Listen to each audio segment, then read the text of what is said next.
The world you hold so tightly keeps slipping through your fingers precisely because of the grip. Control is the fist you make around water. The harder you squeeze, the less you have. Fear is not an intruder that breaks into your house. It is the shadow cast by your attempt to lock every door and nail shut every window. You learned, quite innocently, to mistake the music of life for a machine to be operated, and so you sit at a console of dials, pushing this one, pulling that one, by turns triumphant and terrified, because the instrument never behaves exactly as you wish. And how could it? The cosmos is not your appliance. It is your body, your breath, your very seeing. And you cannot stand outside your own eyes to police the horizon. Listen carefully. The more you pretend to be the manager of existence, the more the universe appears to you as a stubborn employee, unpredictable and occasionally mutinous. Yet this is an optical illusion, like trying to chase your own reflection on a pond. The water trembles because you make waves. Fear blooms in the wake of that tremor. It is the echo of clenching. If you relax the hand, something extraordinary happens. You do not lose the world. You regain it. You begin to feel the texture of things again, the soft, the rough, the warm, the cool, without needing to freeze them in place. We have been educated to treat life as a problem set, and so we take up our pencils and attempt to solve the equation of the next 5 minutes, the next 5 years, the next 5 decades. But life is not a problem. It is a process. A whirlpool does not control the river. It is a beautiful transient pattern in the flow. You are that pattern. When the pattern imagines it must command the current, fear is inevitable, for the pattern can never secure the river's obedience. It can only dance with it while it lasts. Consider your heartbeat. You do not force it to thump. You do not send instructions from a little office in your skull. It happens effortlessly as the trees drink the light and the ocean lifts and sets down the moon. If you trust your lungs to breathe without monitoring each inhalation, why not trust the larger body in which you breathe? The fear you call mine is the recoil of a system that has forgotten its belonging. Control is the disguise fear wears to seem respectable. But if you tear at the mask, you find the same old trembling child who imagines the night is full of enemies, when in truth the dark is simply the color of rest. Now, this is not advice to become a rag doll tossed by events. It is an invitation to discover the organic intelligence of the movement you already are.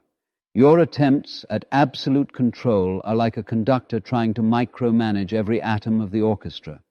Music collapses under such tyranny. What the conductor does, at best, is participate in the rhythm that is already emerging, to shape with a touch, and then to take hands off when the melody knows where it's going. Fear evaporates where trust begins, and trust begins when you feel yourself not as the exterior manager of existence, but as the flowing form of it. Notice how your anxiety builds around the what if.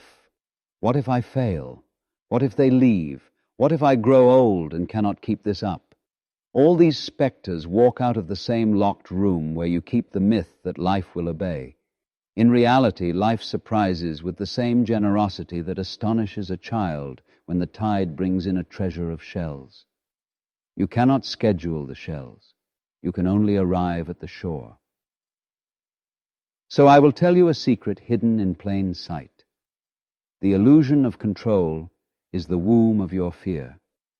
Not because life is chaos, but because life is order of a more subtle kind, an order that does not ask your permission to move, an order in which you are the movement. When you insist on governing the dance, you step on your own feet. When you let the music carry you, you find that the floor itself begins to glide. We are going to walk together through this illusion, not to banish fear by decree, but to see it so clearly that it dissolves like mist at sunrise. We will not argue with the mind. We will look gently at how it constructs its cages and how it forgets that the door was never locked. The way out, if we can call it a way, is not a struggle, but a seeing. And in that seeing there is a loosening. And in that loosening a warm laughter. And in that laughter the freedom to be as you are in this very moment. Unmanufactured, uncorrected, utterly alive. Let us explore this from the inside, where fear germinates. The mind loves lines. It draws them everywhere between then and now, me and you, safe and unsafe. These lines are useful, as maps are useful, but they are not the territory. When the mind forgets this, it tries to live inside the map. It believes that if it can redraw the perimeter, it can tame the landscape. Control is the cartographer's fantasy. But life is not ink on paper. It is the wind in the grass, always in motion, always evaporating the borders we insist upon. Imagine standing on a seashore with a broom, intent on sweeping the waves back. The absurdity is humorous when it's the sea. It becomes tragic when it's your own heart. You stand there, broom in hand, sweeping away grief, sweeping away uncertainty, sweeping away the untidy edges of love. And the sea keeps arriving, magnificent and indifferent to your sweeping. Fear rises because the broom fails. But the failure is not yours.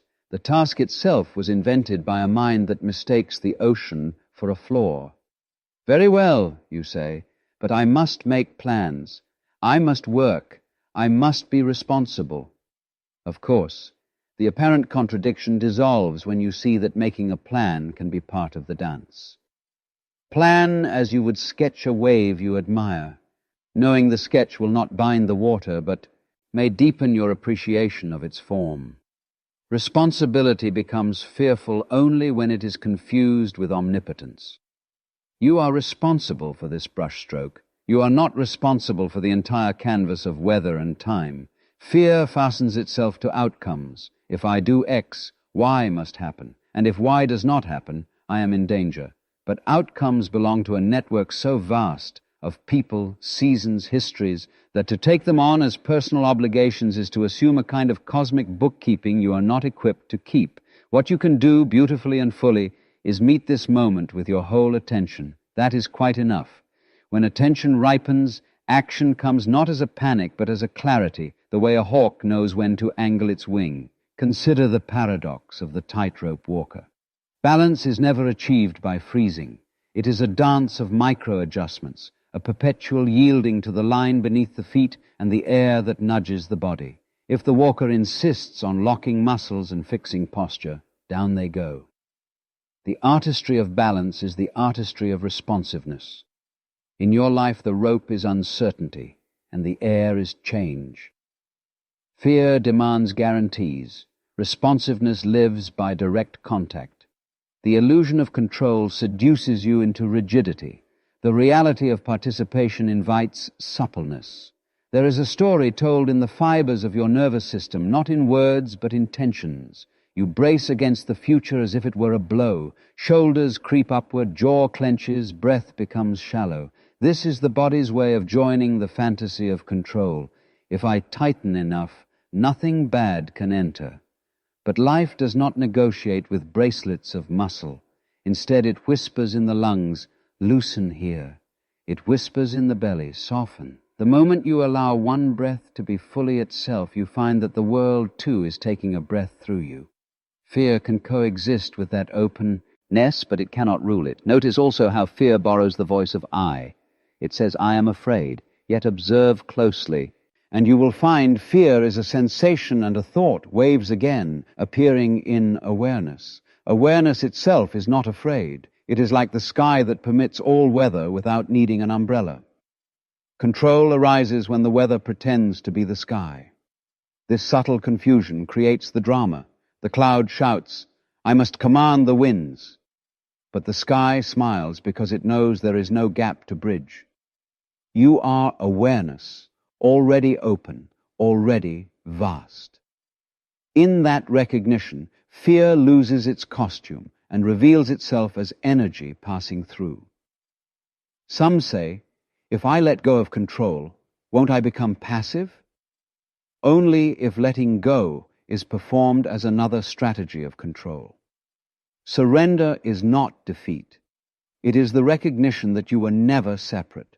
When the hand unclenches, it does not disappear. It becomes capable. It can hold, release, point, paint. So with the mind. When it relaxes its grip, intelligence flows more freely, love expresses itself more precisely, and action becomes both lighter and more effective. The samurai does not win by tensing every muscle. The artist does not create by micromanaging every stroke.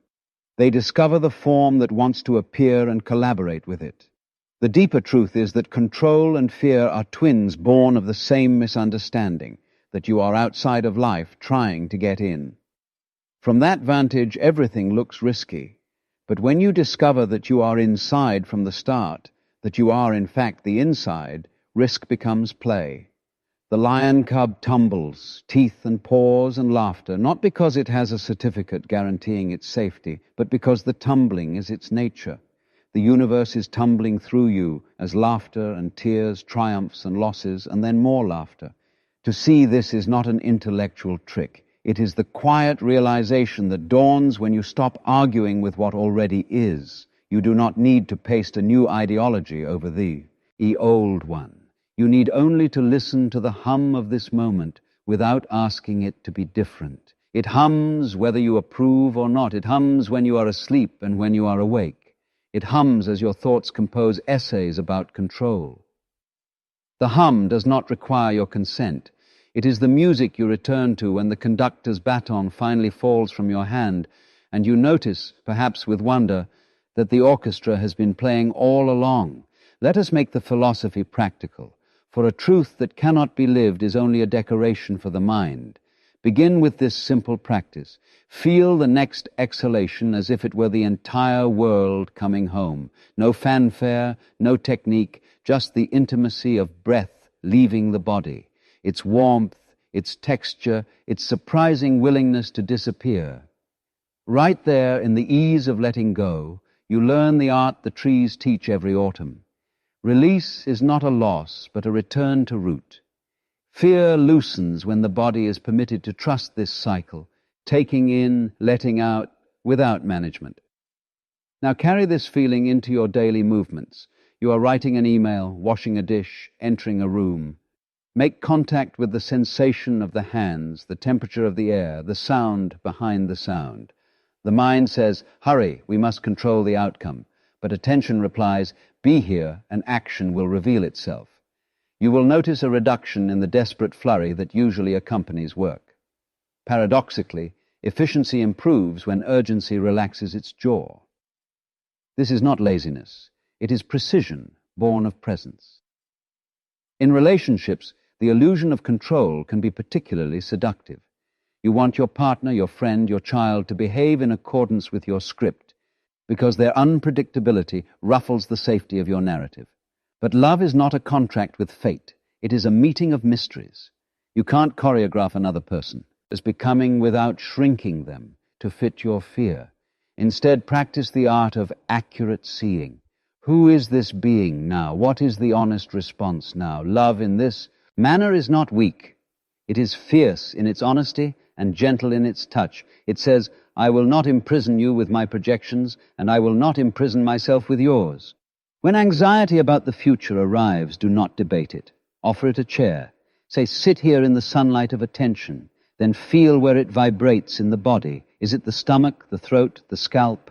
Notice the story it tells: catastrophe, rejection, failure. Rather than shouting over it with affirmations, look at the storyteller, this sweet, frightened mechanism attempting to keep you safe by inventing horrors. It's doing its best with old information. Smile at it as you might smile at a watchdog who barks at the mailman. Let the bark happen and stroke its head. This tenderness is not sentimental, it is strategic. Compassion disarms fear because it refuses to treat it as an enemy. In work and ambition, bring the same wisdom. Set intentions the way a sailor sets a sail, not to dominate the wind, but to cooperate with it. You study the currents, you learn the craft, and then you give yourself to the sea. Some days the wind dies, you polish the deck. Some days the wind roars, you shorten sail. The sailor's fear diminishes as skill and intimacy with conditions grow.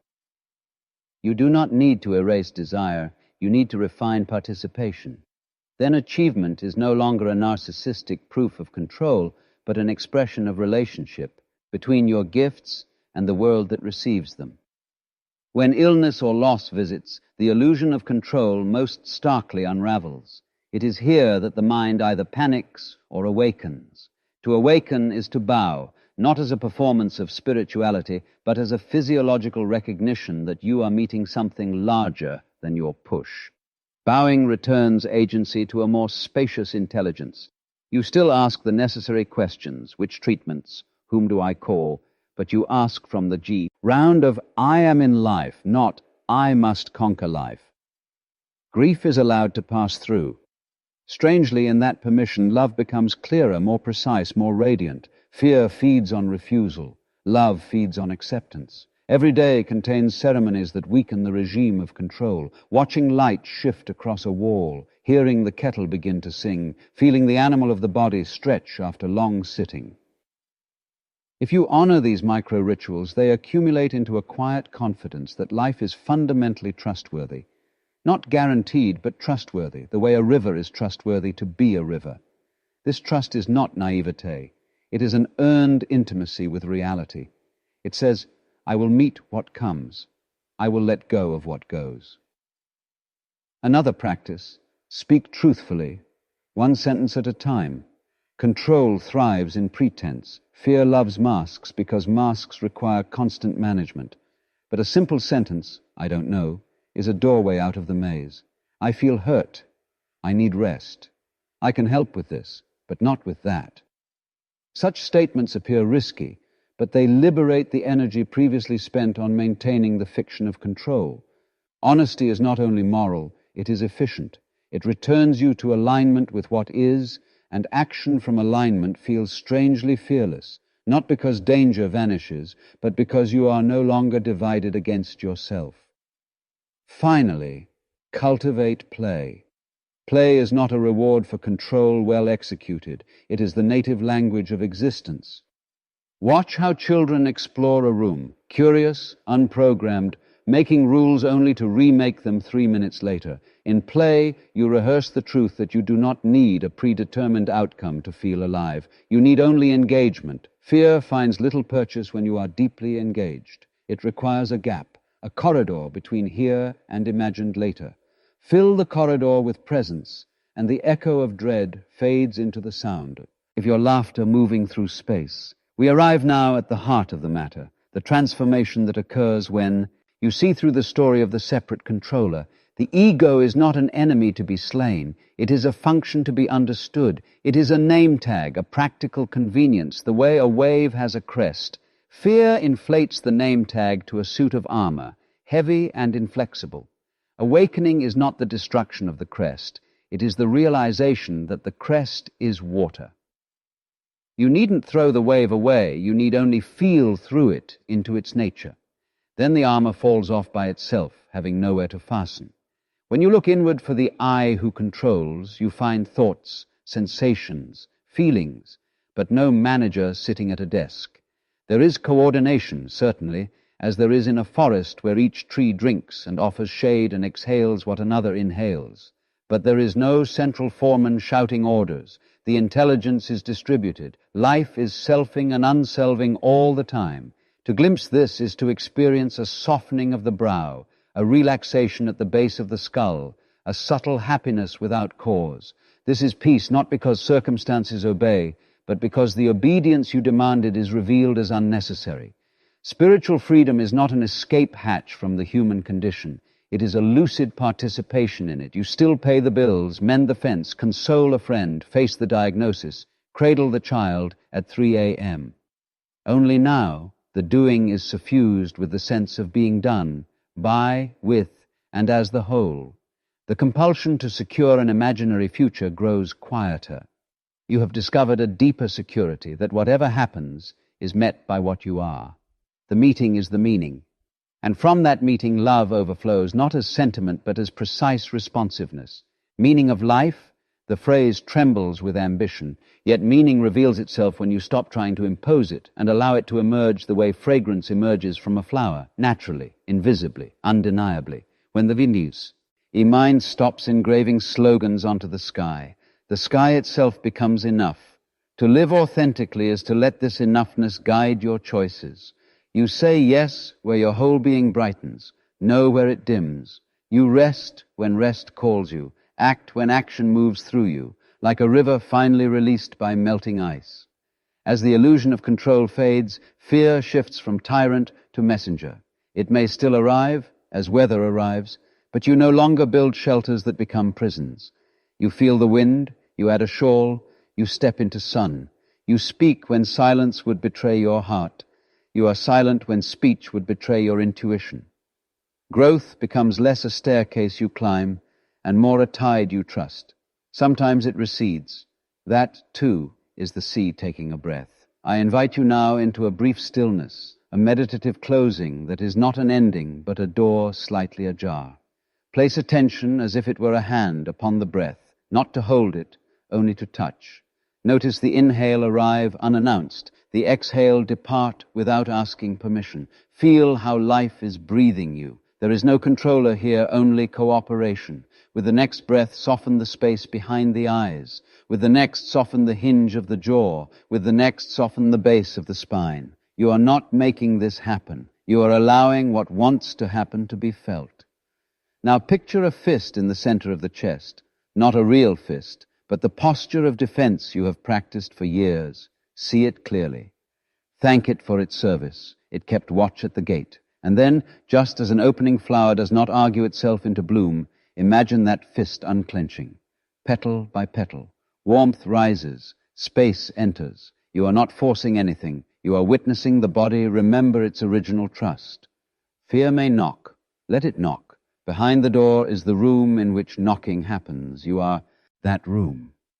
Let the mind float as a leaf on a stream. When a thought of control drifts by, read it as if it were a poem scribbled by a dear friend who was frightened, and let the water carry it downstream. When a thought of surrender drifts by, let that pass too. What remains is the brightness of simple being, the taste of now on the tongue of awareness. Stay here for 3 breaths. Count them by feeling, not by numbers. As you open your eyes, or the eyes open by themselves, remember this. You do not have to hold the world together for it to be whole. You do not have to master the dance for it to be beautiful. The more intimately you participate, the more the steps reveal themselves as your own. Let your days be a series of gentle experiments in trust. Let your nights be the ocean, claiming the shore of your worries and smoothing them to sand. Speak your truth in small, clear ways. Offer your hands where they are needed. Withdraw them when they are not. Walk outside if you can. Notice one ordinary thing and give it the gift of unhurried attention. A crack in the pavement, a cloud with ragged edges, the shy way a leaf reflects a shard of sun. Let that be your teacher today, the ordinary, unowned, uncontrolled perfection of what is. Bow to it without ceremony. Smile at your own seriousness, and then continue light-footed, knowing that the fear born of the illusion of control is not your master. It is a story you can set down, a broom you can lean against the cottage wall while you go out to meet the sea. The tide will come in and the tide will go out. You will rise and you will rest. Between the two, in the luminous pause that is always here, you are held, not by the order you impose, but by the order you are. Trust this, live this. And when fear returns, as weather does, meet it with the same hospitality you offer to rain on a thirsty garden. It will nourish what you love, and then it will pass.